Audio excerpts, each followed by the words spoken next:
सकेगी। धन्यवाद, जय हिंद।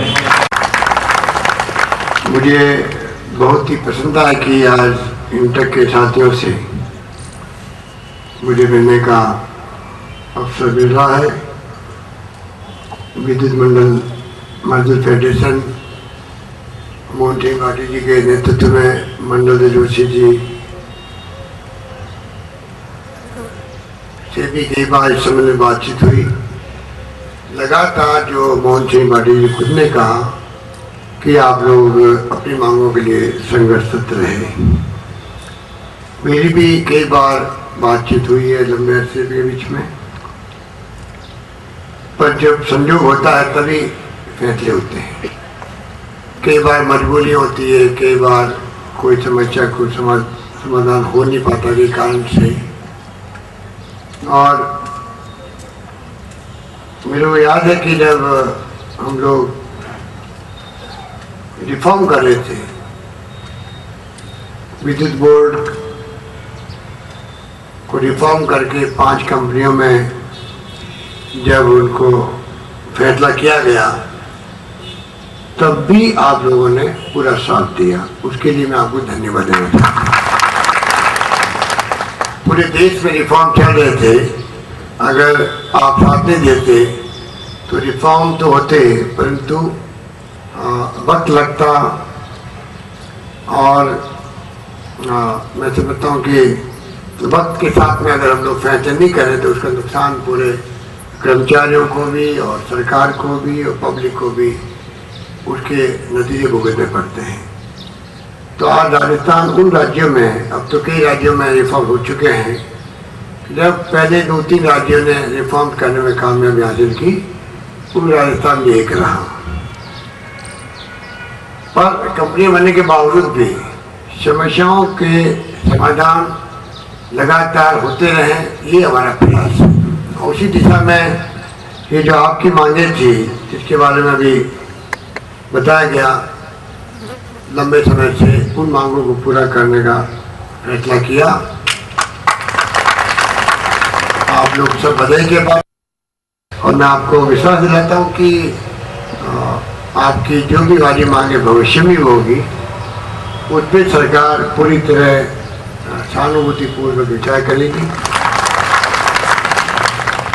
बिजली कंपनियों को, उनके CMD को, प्रिंसिपल सेक्रेटरी एनर्जी को, सबको यह कहा जाएगा कि वाली मांगों में हम लोग आगे बढ़ के सहयोग करें, क्योंकि समस्या कई तरह की है। ये बिजली आज प्राइवेट सेक्टर बन गया है पूरे देश के अंदर। वो जमाना गया जब बिना बिजली काम चलता था। अब तो जो ग्रोथ रेट मानी जाती है, विकास दर, GDP, उसका सीधा संबंध बिजली उत्पादन से है। अगर बिजली नहीं है किसी मुल्क में, किसी राज्य में, तो कभी भी उस राज्य की ग्रोथ, विकास दर आगे बढ़ नहीं सकती। क्योंकि बिना बिजली के कोई सेक्टर, चाहे कृषि का हो, चाहे उद्योग का हो, चाहे सर्विस सेक्टर हो, उन सब में बिजली के बगैर काम नहीं चलता है। और जब GDP का जो मेजरमेंट होता है वो होता है कि उस राज्य में कितने सर्विस सेक्टर में कितनी कामयाबी मिली, इंफ्रास्ट्रक्चर में कितने हम आगे बढ़े, कृषि में कितने आगे बढ़े, उद्योग धंधे में कितना इन्वेस्टमेंट आया। और बिना बिजली के आप समझ सकते हो, कल्पना के बाहर की बात है, किसी क्षेत्र में कामयाबी नहीं मिल सकती। इसलिए बिजली के साथ में GDP का संबंध हो गया। उससे अंदाज कर सकते हैं कि भारत सरकार की भी और राजस्थान सरकार की भी ये नीति है कि हम सबसे टॉप प्रायोरिटी पे बिजली सेक्टर को रखें। अभी वक्त कम था, हमारा मंत्री जी भी आपको कई बातें बताते। पिछला बजट मैंने जो पेश किया था उस वक्त में आपको जानकर खुशी होगी कि पूरे बजट का 50% पैसा बिजली सेक्टर के लिए रखा गया। पावर जनरेशन में हम लोग सबसे आगे रहना चाहते हैं। पिछली बार गवर्नमेंट थी हमारी, तब भी हम पूरे देश में बिजली के उत्पादन में नंबर 1 पे रहे थे। 1750 मेगावाट का एडिशन किया था। दूसरे नंबर पर वेस्ट बंगाल था। उस वक्त वित्तीय संकट था, हम आपकी मांगे पूरी नहीं कर पाए, किसी क्षेत्र में मांगे पूरी नहीं हो पा रही थी। परंतु उत्पादन का हमेशा विशेष ख्याल रखा, ट्रांसमिशन का विशेष प्रोग्राम बनाया, चाहे वर्ल्ड बैंक की सहायता लो, कर्जे लो, परंतु अगले 25 साल के बाद में क्या स्थिति होगा प्रदेश के अंदर, ये सोचकर फैसले किए गए। एक 400 केवी का जीएसएस होता था पहले हीरापुरा के अंदर। आप तो इस परिवार के सदस्य हो, मुझसे ज्यादा जानते हो। जयपुर के पास में हीरापुरा, बंगलुरु के पास में एक 400 केवी का एक जीएसएस। मुझे याद है आंगनबाड़ी के पास मैंने दूसरा जीएसएस शुरू किया था सरकार बनते ही यहाँ पर जोधपुर के अंदर। फिर तो मेरठा के अंदर भी और हर डिवीजन के अंदर जिस प्रकार से जाल बिछरा है, चाहे 400 केवी की जीएसएस हो, चाहे वो 220 केवी की जीएसएस हो, 132 के हो, 32 की कोई गिनती नहीं है, 33 केवी की कोई गिनती नहीं है। तो इस प्रकार से जो ट्रांसमिशन सिस्टम मजबूत किया जा रहा है, अब तो 765 केवी के जीएसएस जो पहली बार देश में लग रहे हैं, राजस्थान में फागी में और अंता में भी काम उसका प्रारंभ हो चुका है। इस प्रकार से राजस्थान उन राज्यों में मैं मानता हूं, मैं साउथ की बात तो नहीं करता, परंतु आज बिजली कटौती यहाँ पर अब इस बार जरूर हुई है, पहली बार या ज्यादा कड़ा होती है। कोई 25-30 साल पहले जमाना था, जब कटौती लगती थी तो पूरी इंडस्ट्री में 100% लगती थी, किसानों को पूरी बिजली मिलती नहीं थी, डोमेस्टिक में बिजली जाती थी। अब गुजरात में बिजली कटौती होती है, महाराष्ट्र में बहुत लंबे समय तक होती है, 8-10 घंटे। दिल्ली राजधानी है, वहाँ बिजली कटौती होती है। फिर राजस्थान में तो कोई संकट आ जाता है, कोई ग्रिड फेल हो गया, या उत्तर भारत में सब जगह एक साथ में मानसून फेल हो गया, डिमांड बढ़ गई एक साथ में, तब तो मैं नहीं कहता, परंतु अन्य समय में यहाँ पर जितनी बिजली सप्लाई होती है, चाहे वह खरीदनी पड़ी हो केंद्र सरकार के, केंद्र की एजेंसियों से, बाहर के राज्यों से, वो भी खरीदी गई, तो किसान को तकलीफ नहीं हो, औद्योगिक इकाइयाँ बराबर चलती रहे, डोमेस्टिक में हो समस्या नहीं हो, ये सोच करके हमेशा फैसले किए गए। और मैं समझता हूँ कि 5000 करोड़ की बिजली अभी तक खरीद ली गई। अब एक तरफ जब सप्लाई आप सुनिश्चित करेंगे, किसान को हमने कहा कि 5 साल तक दरें नहीं बढ़ेगी, दरें बढ़ने का काम तो रेगुलेटरी कमीशन करता है, पर बढ़ेगी तो सरकार भरपाई करेगी, उनके ऊपर भार नहीं पड़ेगा, जो आवश्यक भी है, कृषि के लिए आवश्यक है। कृषि भी जीडीपी का ही निर्भर करता है, कितनी कृषि का उत्पादन होगा उससे जीडीपी बढ़ेगी। तो पूरी जो साइकिल है उसको चलाने के लिए कई फैसले करने पड़ते हैं। परंतु आज ये मुझे कहते हुए कोई संकोच नहीं है कि आज बिजली कंपनियों की स्थिति बड़ी नाजुक है। कर्जे बढ़ते जा रहे हैं कंपनियों पर। भारत सरकार और बैंकों ने भी बड़े कड़ा रुख अपना लिया, और सरकार को इसीलिए कई बार दरें बढ़ानी पड़ती है। तो समय आ गया है, आपसे मैं अपील करना चाहूँगा, आप जिस जगह काम कर रहे हैं, आपकी बात का विभाजन होता है पब्लिक के अंदर भी। पब्लिक को भी हमें समझाना पड़ेगा कि अगर आप चाहते हो राजस्थान का विकास तेज गति से हो, राजस्थान की विकास दर निरंतर बढ़ती जाए, राजस्थान में हर सेक्टर में, उद्योग का क्षेत्र हो, कृषि का हो, इंफ्रास्ट्रक्चर का हो, पानी में, बिजली में, शिक्षा में, स्वास्थ्य में, सड़कों में, हम अगर आगे बढ़े, चौमुखी और समग्र विकास हो राजस्थान का, तो सबको कॉन्ट्रीब्यूशन करना पड़ेगा। तब जाकर के ही हालात भी अच्छे बनेंगे कंपनियों के।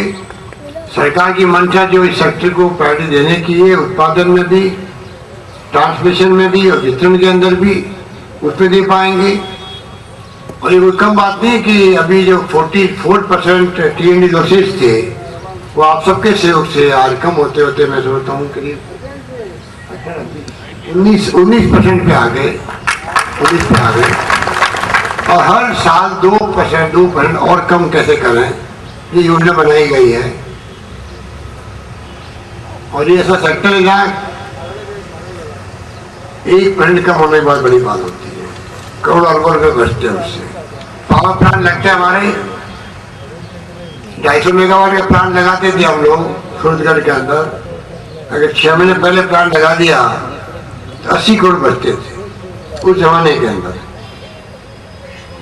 अब तो और ज्यादा स्थिति बदल गई। तो कहने का मतलब ये कि आज जो सिनेरियो बना है उसमें सरकार ने पवन ऊर्जा को तवज्जो दी तो आज करीब 2000 मेगावाट के आसपास बिजली का उत्पादन होने लग गया। सोलर प्लांट लगने लग गए, 200 मेगावाट तो लग चुके हैं और 800 मेगावाट के और लगेंगे। और इसका कोई अंत ही नहीं है, क्योंकि राजस्थान को ही सबसे ज्यादा सूर्य भगवान की कृपा हमारे ऊपर है। सूर्य की जो ग्रेविटी है किरणों की वो सबसे अधिक राजस्थान में है, उसके बाद में गुजरात में है। इसलिए यहाँ पर संभावनाएं बहुत ज़्यादा है। राजस्थान में इतने ज़्यादा से ज़्यादा संभावना भी है कि रेगिस्तान इलाके हैं उसमें सोलर फोटोवोल्टिक के जब पैनल लगते हैं तो लंबा चौड़ा एरिया चाहिए, वो हमारे पास उपलब्ध है। सोलर थर्मल प्लांट लगते हैं, थोड़ी पानी की आवश्यकता होती है तो हम उनको नहर से पानी देने का हमने वादा किया है। और solar power plant wind energy को लेके भी ट्रांसमिशन की लाइनें उस रूप में हो कि आज 400 kV का GSS फड़ौदी तहसील में लगाने का तय किया गया। बड़ला गांव में आप पूछ सकते हो, बड़ला गांव में 400 kV लग रहा है। कहाँ तो हीरापुरा और कहाँ राजस्थान में जाल बेच रहा है। तो इस प्रकार से इस सेक्टर को जो मिलिट्री प्रायोरिटी उसमें आवश्यक है कि आपकी जो वाजिब मांगे भी सरकार और कंपनियों के सीएमडी बैठे हुए गुप्ता जी, इनको चाहिए कि अपने साथ जैसे बातचीत करें। सरकार तक तो बात अंत में आनी चाहिए, उसके पहले ही कंपनियों को खुद को चाहिए कि कल्याण के लिए कर्मचारियों के, टेक्निकल कर्मचारियों के, विशेष रूप से सब लोगों के कल्याण के लिए कैसे वो कदम उठाएं। अगर परिवार में जब खुशहाली होती है तो स्वतः ही खुशहाली होती है, पूरे संगठन में कंपनी में होती है। एक्सीडेंट हो जाते हैं, जान चली जाती है। एक जान कितनी कीमती होती है, एक जान भी नहीं जानी चाहिए। ये सुनिश्चित करने के लिए कंपनियों को कदम उठाने चाहिए। क्यों जाए जान? मोहन सिंह जी की बात का मैं समर्थन करता हूँ। एडवांस ट्रेनिंग हो, ITI के अगर नौजवान आएंगे तो उनको अनुभव नहीं होता, बिल्कुल ठीक कहा। उस रूप में अगर हम लोग तय करें कि हम ट्रेनिंग एडवांस करवाएंगे, सेफ्टी मेजर्स जो लेने चाहिए उसको सुनिश्चित करेंगे। सेफ्टी मेजर्स के बगैर कोई कर्मचारी भी अगर कोई काम में लग गया तो उसके खिलाफ कार्रवाई करेंगे।